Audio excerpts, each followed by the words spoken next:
Wakabo, Wakatu. This is Daku, and today I want to attempt to ease the minds of the black man and black woman here in the hills of the United States of America. Because many black people are afraid and worried or concerned that he who presides over the United States of America, Barack Obama, which is why they call him the president, he has already decided to bomb Syria. And many of us, for some reason, believe that that is going to cause or bring war to the United States of America. Well, I want to pull the wool from over your eyes, those of you that are afraid. The United States of America, which is the capital of racism, white supremacy in the world, has already waged war against the world. There have been no generations in America's 235 years that have gone without seeing war. Every generation under this system has seen war. War is the white man's way. And the white man has waged war on the planet Earth since he crawled out of the caves and hills of Europe. This is a known fact. So you don't have to worry about whether attacking Syria is going to bring war to America. America's already at war. When the white man puts these other countries under a microscope and says, there's been another bloody weekend in Baghdad, 50 people were killed in violent attacks across Baghdad. 50 people were killed in Afghanistan last night. 35 people were killed in Syria yesterday. He's putting a magnifying glass over the countries he wants to attack. The Akawu tells us that the lie is told in order to murder, to justify the murder. And the murder is committed in order to steal. Again, the lie is told to justify the murder, and the murder is committed in order to steal. The white man has always used this tactic. Again, since he crawled out of the caves and hills of Europe. They lie to one another so that those that are not on board with war will say, okay, that makes sense. You make valid points. Let's go to war. Then when they murder or kill the inhabitants, they then have free reign to steal what it is they want or need.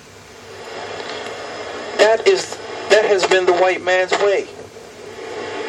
So you don't have to worry about whether war is going to come to America.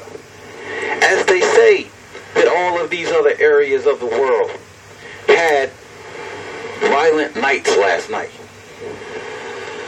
They fail to show you the violence, the collective violence that happens every single day in the United States of America. They tell you, and you look at the world locally. You look at America locally, wherever you live. If you live in New York, you look at the New York local news. If you live in Chicago, you look at the Chicago local news. If you live in LA, you look at the local Los Angeles news. Louisiana, Dallas, Florida, Atlanta, Baltimore, wherever you live, you look at your area of the world, your area of the United States of America, and you don't look beyond the boundaries of your own little area. But if you looked at America collectively, And the white man knows that he doesn't want you to look at the America collectively because he knows that you can add. If you look at America collectively as a whole, then you're going to start adding. You're going to say, wait a minute. They said that Afghanistan had a violent night, a bloody night. 35 people were killed in the country. It was so violent in Afghanistan. But then you're going to make the comparison. You're going to say, wait a minute. 4 people were killed in Baltimore, 2 in Atlanta, 2 in Miami, 3 in Dallas, 3 in San Antonio, 4 in Houston, 5 in LA, 10 in New York, 15 in Chicago, 3 in Detroit, 2 in Gary. You're going to start adding. And then you're going to be like, damn. There's about 100 motherfuckers got killed last night in the United States of America. But they showing you the violence in another country. So that you can say, wow, it's violent over there. We really need to help stabilize the area. But you need to understand that every time the white man goes into an area, he destabilizes the area and masks it to try to say, look, before we got there, it was very violent. Now when we're here, we have enforced a police state and the violence have come down. But the violence hasn't come down in America. How are they going to quench the violence in another area of the world and they can't quench the violence in their own country? So they know you have common sense. So they're not going to show you the whole United States on the news. They just going to show you pockets. And even locally, if you pay attention,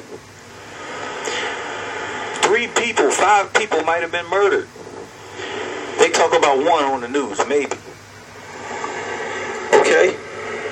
So you need to understand that you don't have to be afraid that America is going to go to war or bomb Syria and cause war to come to America. America's already at war, at home and abroad. This is nothing new. It's just part of the white man's culture. And as long as you stay neutral and stay in the neutral corner, you say, I'm going to stay out this fight. Those black conscious individuals, the black supremacists, the black power folks, they always talking about the white man, tearing down the system of racism, white supremacy. I'm not going to get in that fight. So you turn the blind eye. You stay in the neutral corner. Meanwhile, there's a fight going on. And your children, whether you fight or not, whether you choose to ignore it, are affected by racism, white supremacy. As we always tell you, there's nothing that is not affected by racism, white supremacy. So stay in your neutral corner if you want to. But basically what you're telling us is that you fear the white man more than you love your children. You fear the white man more than you love the future generations that will come to live on this planet. So you can turn a blind eye so that you can continue to enjoy the comforts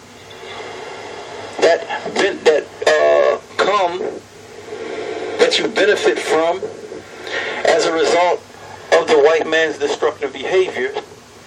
Or you can put your damn foot down and at least say something. Dr. Khalid Abdul Muhammad told us that you won't even talk to be free. King Noble just told us the other day you won't even type something on the damn internet to be free. Ask yourself, what will you do to improve this world? What are you willing to do to improve this world for unborn generations? And if the answer is nothing, then never say that you love your children. Never say that you love your neighbor. Never say you're a good Christian. You love your neighbor. Never say you're a good Muslim. You love your brothers. You love your sisters. Never say that. Never say I love black people. Never say I love my children. I love myself. Because you a damn lie. If you stand by and don't do anything, then at least admit that you don't give a fuck or that you're afraid. But don't start trying to cram Islam down my throat or the people's throat. Don't start trying to cram Christianity down the people's throat. Don't try to force the Bible on these people, because that's not going to save them. You say you're only out to save their soul. Just say that you're only out to save their soul and you don't give a damn what happens to them on this earth. How about that? And at least that way we can be honest about who you are. We can recognize you for who you are. That you are not an ally of the people. You are not an ally of the planet Earth. So I tried to attempt to ease your worries and your concern a little bit. And I probably didn't do a good job, because all I did was showed you where you need to get your ass up and fight. You need to come out the neutral corner and jump in this fight and protect your children and your unborn children. Remember, love your children more than you fear your enemy. This has been Daku Akabo Wakatu.